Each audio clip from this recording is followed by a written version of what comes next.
Hello everyone, তো বোনের জন্মদিনের পার্ট 1 অবশ্যই তোমরা দেখে নিয়েছো। এটা হলো পার্ট 2। বিকালের দিকে একটু বেরিয়ে পড়েছিলাম, কিছু কেনার ছিল বলে, তাই বাজারে গিয়েছিলাম। কেনাকাটা শেষ করে বাড়ি এসে আবার বোনেদের সাথে সবাই মিলে গিয়েছিলাম জন্মদিনের কেক আনতে।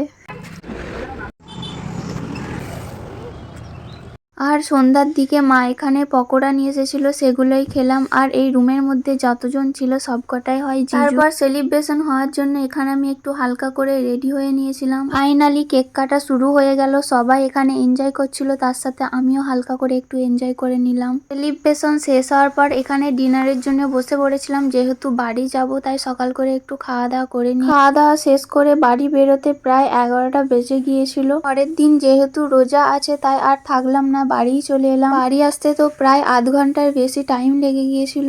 আমার মা আর কিছু পায়নি, তার জন্য আমার কোলে একটা বড় দেখে লাউ দিয়ে দিয়েছে।